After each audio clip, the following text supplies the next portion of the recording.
হরে কৃষ্ণ বন্ধুরা, কিসের সাহায্যে আমি তাল থেকে মাড়ি বের করি সেটাই আজকে আপনাদের সকলকে দেখাবো। তালটা ভালো করে মানে ধুয়ে পরিষ্কার করে নিয়ে চলে এসেছি, ফাটালাম, দেখতেই পাচ্ছেন।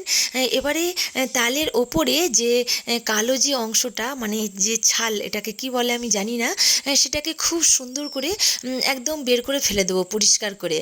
আমার বড়দি তাল পাঠিয়েছে, প্রতি বছর আমার বড়দি এই তালের সিজনে তাল দিয়ে পাঠায়। এবছরও আমার ডক্টর বোনপো, ডক্টর সুবীর, সে এসে দিয়ে গেছে তাল। তো আমি এখন খুব ভালো করে এটা পরিষ্কার করে নিচ্ছি, ওপরের যে কালো অংশটা সেটা বের করে ফেলে দেব, এবং ফেলে দিয়ে ভালো করে দেখে নেবো আর কোথাও কিছু একটু আধটু আছে কি না। তো সমস্ত পরিষ্কার করে ভালো করে বের করে ফেলে দিলাম। দেখুন 3টে আঁটি হয়েছে, এটা তো খুব বড় তাল, হাঁড়ি গাছের তাল এটা, সেই জন্য 3টে আঁটি হয়েছে। তো আর একটা তাল আছে, তো 3টে আঁটি রেখে দিলাম। তো এই তালটা দেখি কটা আঁটি বেরোয়।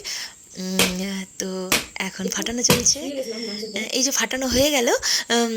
তো এটা থেকে দেখি কটা আঁটি বেরোয়। তো সেম পদ্ধতিতে ওপরে কালো অংশটা সবাই বের করে, তো আমিও এইভাবে বের করে ছাড়িয়ে ফেলে দিলাম আঁশটা।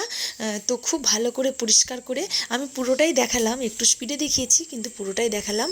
তো কিভাবে আমি মানে তাল থেকে মাড়ি বের করি সেটাই আপনাদের আজকে দেখাবো। তো এটাতে কটা বেরোলো, এটাতেও 2টো না 3টে বেরোলো, 2টো বেরোলো মনে হয়। তো মোট অনেকগুলোই হয়ে গেছে, 5 পিস না 6 পিস হলো, 5 পিস হতে পারে। তো অন্যবারে ভুঁতি বেরোয়, এইবারে তো আর ভুঁতি বেরোয়নি। তো খুবই ভালো, আমি হাতটা ধুয়ে ফেরত আসি, কেমন চলে এসেছি, হাত ধুয়ে একদম চলে এসেছি ফ্রেশ হয়ে। তো এই যে হচ্ছে যন্ত্র, এই যন্ত্রটা দেয়ালেতে ঠেস দিয়ে রেখে তলায় একটা বড় থালা দিয়ে দিয়েছি, দিয়ে এক হাতের সাহায্যে হয়ে যাবে, খুব সহজ কাজ। বাঁ হাতে আমার কোনো তাল লাগবে না, শুধুমাত্র ডান হাতে করেই যে দেখুন মানে তাল থেকে মাড়ি বের করছি। অনেকে কি করে হাত দিয়ে চটকে চটকে মাড়ি বের করে, আমি কিন্তু এভাবেই করি। ওটাতে করলে অনেক প্রবলেম। দেখুন কি সুন্দর হয়েছে, একদম গাঢ়, এতে একটু জল মেশানো নেই, কিচ্ছু নেই, গাঢ় কি সুন্দর হয়েছে, এবং পুরো এক থালা ভর্তি হয়ে যাবে। তো এটা রাখারও সুবিধা, আর সেইভাবে 1 গামলা জল দিয়ে চটকে চটকে বের করলে প্রচুর পরিমাণে হয়, সেটা রাখারও অসুবিধা, কাজ করতেও অসুবিধা। এটা তো একদম মানে কি বলবো, নিট অ্যান্ড ক্লিন হয়েছে, ফ্রেশ হয়েছে। এবং এই কাঁচা তালটা দিয়ে তো মুড়ি খেতেও খুব ভালো লাগে, এবং লুচি, পরোটা, লুচি, মানে তালের বড়া, তাল ফুলুরি, সবই যা করবেন খুবই ভালো লাগবে। এবং এই মেশিনটাই, মানে এই যন্ত্রটা, এটাই আসল দেখানোর জন্য আমি ভিডিওটা করলাম।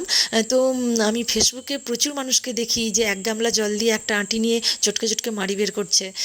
তো তাদেরকে প্রচুর কমেন্ট করে করে বলি, তো কতজনকে আর কমেন্ট করে বলবো, তো আজকে দেখিয়ে দিলাম। দেখুন কি সুন্দর তালটা একদম মোটা গাঢ় করে হয়েছে। এ তাল আমার কথা বলতে বলতে তাল চাঁচা হয়ে গেল।